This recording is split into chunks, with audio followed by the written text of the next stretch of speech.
twongeye kubaha ikaze banywanyi bacu bakunze bacu mudukurikirana muri mpande zina z'isi. Ikaze muno mwanya makuru aho tubabwira amakuru ariko aravuga ku isi muri kano kanya. Kaze amakuru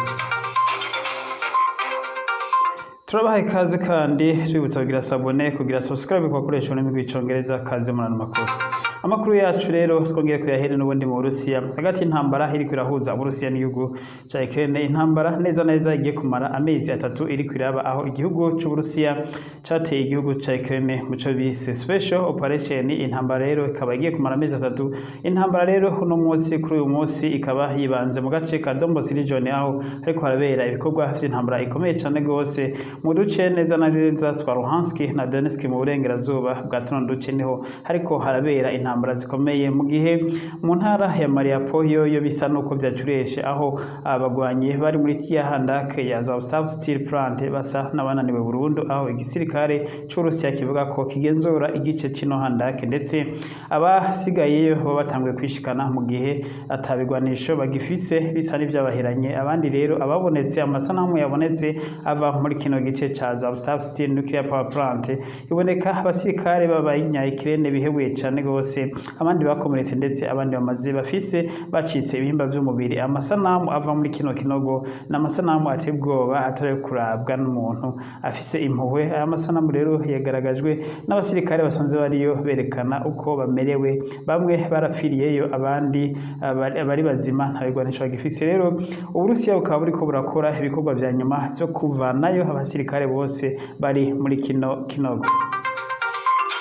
Tukivuga nyene amakuru ajanye n'intara ya Mariupol, abanyagihugu bo muri ntara ya Mariupol iza yarafashwe n'igihugu c'Uburusiya batanguye kugaruka mu mihana yabo, aho bamwe batanguye kwegeranya ivyanonwe n'intambara ndetse abandi batangura gusanura utuzu two bagiye kuba barabamwo. Twibutse ko iyi ntara 100% ubu igenzurwa n'igisirikare c'Uburusiya. Igisirikare c'Uburusiya kikaba carashize amadarapo n'ibindi birango vyose biranga igihugu c'Uburusiya, ndetse aho biriko biravugwa na intelligence y'Abanyamerika canke ubutasi bw'Abanyamerika ko igihugu c'Uburusiya kiriko kirategura ko kizoca gikoresha amatora ya kamarampaka mu ntara ya Luhansk na Donetsk Republic ndetse n'intara ya Mariupol. Izi ntara ngo zikaba zizotora ko zikuye ku gihugu ca Ukraine zikaba zikaja ku gihugu c'Uburusiya burundu. Ibi navyo rero Abanyamerika ndetse n'abandi bashigikiye igihugu ca Ukraine bakavuga ko aya matora batazofa yemeye ari amatora azoba ateye kubiri n'amasezerano mpuzamakungu bivuga ko igihugu c'Uburusiya kizoba kigomba kunyaga ku nguvu intara za Ukraine. Ibi navyo bikaba bidashoboka kwemerwa n'amategeko mpuzamakungu asanzwe agenga umuryango wa Nations Unies. Ibi rero bikavugwa ko ndetse ngo nubwo Uburusiya buriko buragerageza ngo ntibizopfa vyemewe n'amakungu. Tukivuga rero izi ntambara ziriko zirabera muri kano gace, imigwano ubu no munsi yimukiye muri tuno mu duce twa Donbas region mu burengerazuba bwaho ndetse no mu seruko, aho intambara zikomeye hagati y'abasirikare ba Ukraine n'abasirikare b'Uburusiya n'abasanzwe babafasha. Imigwano irakomeye aho bivugwa ko abantu benshi no baguma bapfira muri zino ntambara, na cane cane abasirikare benshi yaba ku ruhande rwa Ukraine n'uruhande rw'Uburusiya. Igisirikare ca Ukraine ku munsi w'ejo camenyeshije ko ngo nibura ngo hamaze gupfa abasirikare b'Uburusiya 23,500 ngo na 17, ariko ku ruhande rw'Uburusiya bobo ntibamenyesha ibi bitigiri, ndetse ibitigiri bitangazwa n'igihugu ca Ukraine bakaba batavyemera. Tuve mu ntambara z'Uburusiya rero tubabwire ibindi biriko biravugwa hirya no hino kw'isi. Amakuru ariko aravugwa kw'isi cane n'amakuru y'abamenyesha makuru baraye bishwe n'igisirikare ca Israeli muri Palestina, mu gace ka Palestina aho bita neza neza West Bank. Aka gace rero n'agace gasanzwe bakunda kuberamwo imyigaragambyo canke imyiyerekano, aho n'agace gahuriweko na bino bihugu bibiri Palestina ndetse na Israeli. Rero mu gihe hariko haraba imyigaragambyo ku munsi w'ejo, abajournaliste babiri bariko barakurikirana bariko barafata inkuru zikibiriraho. Umujournaliste wa Al Jazeera umunyamerika yarishwe arashwe, ndetse n'uyundi nawe umunyamerika nyene aricwa. Ariko rero ibi abasirikare b'igihugu ca Israel bakaba bihakana ko ari babishe mu gihe na Palestina nayo izabihakanye. Rero Amerika ikaba yahamagariye ko haba amatohoza yigenga bimenyekane abishe bano ba journaliste maze ngo bahanwe abari bose, niba ari Palestina yabishe ihanwe, niba ari Israel nayo yabishe ihanwe. Aba journaliste rero bari basanzwe bakorana n'aba journaliste bazindutse bagira imyiyerekano muri Amerika imbere y'inama nshingamateka ya Amerika, aho umukuru w'inama nshingamateka ya Amerika Nancy Pelosi ibi yavyise ko ari ubwicanyi bw'indengakamere, ko bano ba journaliste bari bakwiye gukingirwa n'impande zose yaba Palestina ndetse yaba na Israel, ko batari bakwiye kwicwa kandi mu gihe byari byamenyekanye ko ari abanyamakuru atakindi kibi barondera atari gushaka kumenyesha isi ivyariko biraba.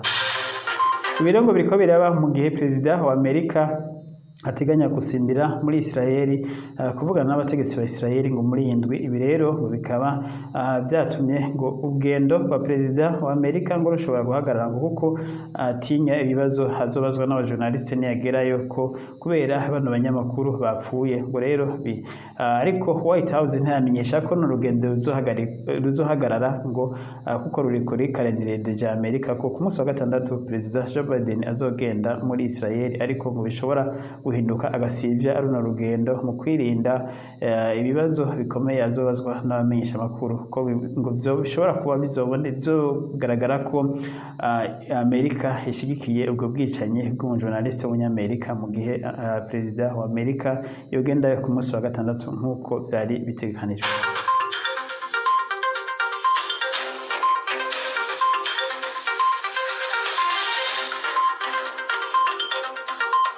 Tuve ngaho rero muri Amerika tuvuge n'andi makuru ariko aravuga. Andi makuru ariko aravugwa ni igihugu ca Korea ya Ruguru. Korea ya Ruguru rero nkuko twabibabwiye hirya y'ejo yaragerageje handi amamisire bivugwa ko hari ama hypersonic missile yoba nayo yarashoboye gukora muri iyi misi ya vuba. Ibi rero byatumye Amerika ihamagaza inama yihuta y'umuryango mpuzamakungu iyo bita UN Security Council ijejwe ivy'umutekano mpuzamakungu. Iyi nama ya UN Security Council ikaba yakoranye muri kino gitondo, bakaba bafashe ingingo yo kongera gufatira ibihano bikomeye cyane igihugu ca Korea ya Ruguru, Pyongyang muri rusange, aho bavuga ko ngo badashobora kwemera ngo ko ikino gihugu kibandanya kivyola amasezerano mpuzamakungu iyo gukora ibigwanisho vy'ubumara. Ngo kino gihugu rero kimaze kurenga kuri amasezerano inshuro nyinshi muri no mwaka, ndetse ngo bakaba bafise amakuru ko muri iyi ndwiza ngo kino gihugu gishobora kongera kugerageza ibigwanisho ngo hari amabombe yacu ubumara ya nucleaire, ngo aho ngo birero ko batabikoze uvuga ngo bahagarike kino gihugu kubandanya bwikora bino bigwanisho ngo bishobora guteza umutekano muke ku isi, ndetse ngo na cyane ibihugu bibanyi nka Korea y'Epfo ndetse na Japan, aho bino bibombe bikunda kugeragezwa bigaterwa hafi y'igihugu c'Ubuyapani. Rero ngo bose bumvikanye ko bagiye kongera ibihano bikomeye cyane kugira ngo Pyongyang, abategetsi ba Pyongyang batinye bareke bino bikorwa byabo byo kugerageza aya bombe nucleaire ngo bagomba kugerageza muri indwi nk'uko abatasi b'Abanyamerika babishikirije kano kanama kajejwe ivy'umutekano ka Nations Unies. Ayandi makuru ariko aravugwa mu karere ni urugendo rwa perezida Assad Rashad wa Syria yagize mu mugwa mukuru Tehran wa Iran, aho yabonanye na perezida wa Iran ngo aho bari bagiye kuvugana nabo ariko bayaga ku by'umutekano muke uri mu karere, na cyane cyane ku gihugu kijanye n'igihugu ca Yemen, aho imihari y'Abahudi n'abandi bariko baragwana. Bano Hudi rero bagwana muri Yemen bakaba basanzwe bashigikirwa n'igihugu ca Iran. Ibi rero ngo byo bagiye kuvugana kuko umutekano wa kano gace ubandanya uhungabana mu gihe muri Syria hoho hariko haragaruka amahoro nyuma y'igihe kinini umuhari Islamic State wahungabanije amahoro ndetse ukahasambura bikomeye cyane igihe hariko hagwana imigwi myinshi Abanyamerika n'abandi. Ngo rero baba bariko bumvikana ingene bokongera kugarura umutekano muri iyo region yose ya Aziya ndetse baboneke amahoro arama. Nivyo rero perezida Assad Rashad ariko avugana ko na perezida wa Iran mu rugendo yagize ku munsi w'ejo mu gihugu ca Iran.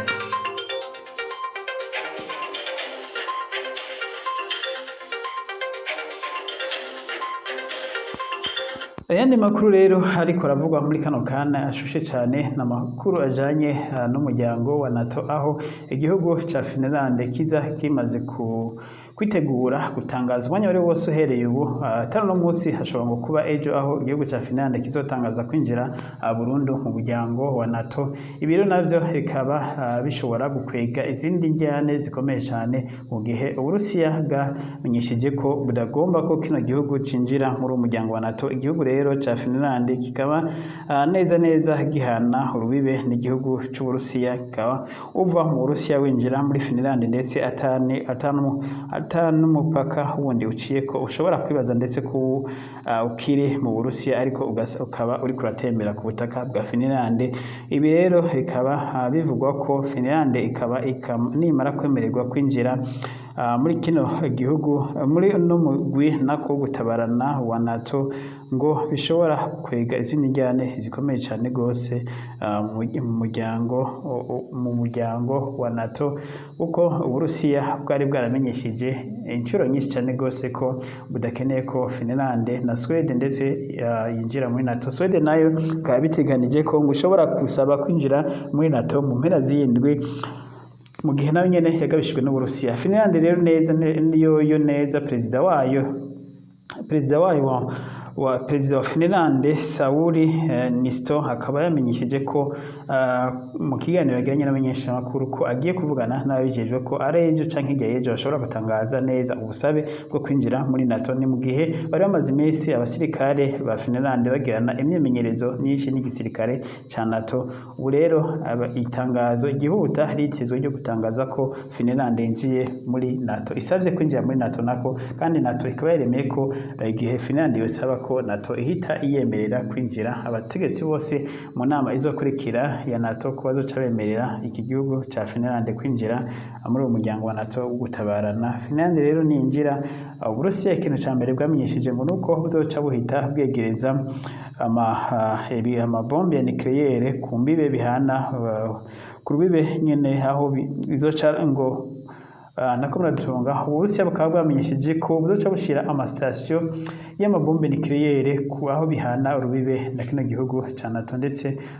Uburusiya bukamenyesha ko n'ayandi n'ibindi bigwanisho nk'ama-hypersonic missile azoca yegerezwa ku rubibe kino gihugu gihana na NATO. Ibi rero bikaba ari byo Uburusiya bwamenyesheje ngo nikaba kino gihugu kivyemera ngo gisabe kwinjira muri uno muryango wa NATO. N'igihugu ca Sweden naco Uburusiya nyene bukaba bwakimenyesheje uko nyene ko nicinjira ko Uburusiya buzoca bwegereza hafi ya imbibe zaco ibigwanisho vya nucleaire ndetse ngo n'ama hypersonic missile ku mbibe zaco, ngo kuko Uburusiya umutekano wabwo uzoba ugeramiwe mu gihe bino bihugu vyo kwinjira mu muryango wa NATO. Mu gihe umuryango wa NATO wowo umenyesha ko ngorane uteye kuko ngo atari gutabarana atakindi umuryango wa NATO uzokora, ngo ko utazigera usotora igihugu na kimwe, ngo ariko mu gihe igihugu na kimwe kizoba kiri umuryango wa NATO cotegwa, umuryango wa NATO wose uzoba witeguye gutabara muri ako kanya nyene uzoca uhita utabara. Ibi rero kandi by'umuryango wa NATO byo kwaguka binyuranye n'amasezerano bari barasinyanye inyuma yuko intambara ya kabiri y'isi yose ihagarara, aho NATO yari yaremeye ko itazokongera kongereza ibindi bihugu muri uwo muryango. Ariko rero inyuma y'amasezerano NATO ikaba yongeje ku bihugu byinshi cyane gose umuryango wa NATO, aho wongeye ko nk'ibihugu vya Norway na za Poland n'ibindi bihugu byinshi cyane gose byari muco bahoze cyitwa Soviet Union, ndetse ibi bikaba rero hari byo byatumye Uburusiya bwinubira umuryango wa NATO, bivuga ko umuryango wa NATO uriko urasotorana cyane gose. Ibi rero bigatuma ko bibonwa ko NATO idashaka amahoro ahubwo ngo ishaka intambara mu karere. NATO kandi twibutse ko ngo haba hari n'amakuru yuko igomba kwinjiza ibihugu bimwe muri umuryango byo muri Aziya. Ibi navyo rero Ubushinwa bukaba bwagabishije NATO ko niramuka yinjije ibihugu byo muri Aziya muri umuryango wa NATO ko ingaruka zabyo NATO izohita ibibona ubwo nyene, umuryango wa NATO ko uzohita ubona ingaruka z'ibyo uzobukoze, kuko igihugu cy'Ubushinwa naco kikaba cyamenyesheje ko kitazokwihanganira ko umuryango wa NATO waguka uja mu gace ka Aziya ndetse na cane cane mu bihugu bihana amarembo n'igihugu c'Ubushinwa. Mu gihugu c'Ubushinwa umutekano waco uzoba ubangamiwe mu gihe NATO yokwinjiza ibihugu biri muri Aziya. Ibi navyo bizoba binyuranye n'amasezerano bino bihugu byose vyarasiranyiraniye y'ubwirinzi ndetse n'umutekano muri rusange kw'isi. Rero abasanguzi ba politike bavuga ko kubera ivy'umutekano muke ubandanya uboneka kw'isi ngo intambara ya gatatu y'isi ishobora kwaduka umwanya n'umwanya, na cane cane aho bavuga ko NATO iriko iratuma ibindi bihugu bitayirimwo ndetse bidashaka no kuyijamwo ngo bibona ko umutekano wavyo ugeramiwe. Ibihugu rero bivuga ko bibona ko umutekano wavyo ugeramiwe kubera iyaguka rya NATO ni nk'Uburusiya ndetse n'Ubushinwa na Korea ya ruguru ndetse n'ibindi bihugu nka za Brazil n'Ubuyapani nako n'Ubuhindi bisanzwe bitari muri umuryango wa NATO ndetse bidasanzwe binifuza no kuja muri umuryango wa NATO. Ubu rero bibona ko vyovyo umutekano wavyo ugeramiye kuri ukwaguka kudasanzwe k'uwo muryango wa NATO ndetse no kubona ko NATO iguma ishaka kwagura yinjire mu bindi bihugu bitari bisanzwe biri muri uwo muryango wa NATO. Ibi rero bishobora kwega akarambaraye kuri isi yacu bigatuma intambara ya gatatu y'isi iba. Uko mu karorero nk'ubu Uburusiya burashobora kwadukana intambara y'amabombe ya nucleaire. Ibi rero bikaba neza hamwe vyona bibaye intambara ya gatatu y'isi twoba twamaze kwishikamo. N'aya makuru rero niho tugarukije amakuru ivyiyaguka ry'umuryango wa NATO wa buri munsi bishobora kwega karambaraye. Niho tuyarangirije twibutsa kugira sabone kugira subscribe mukomeze kudukurikirana no mende makuru yacu yo hanyuma. Imana ibazigame mwese abadukurikirana abagize sabone turabashimiye n'abagiye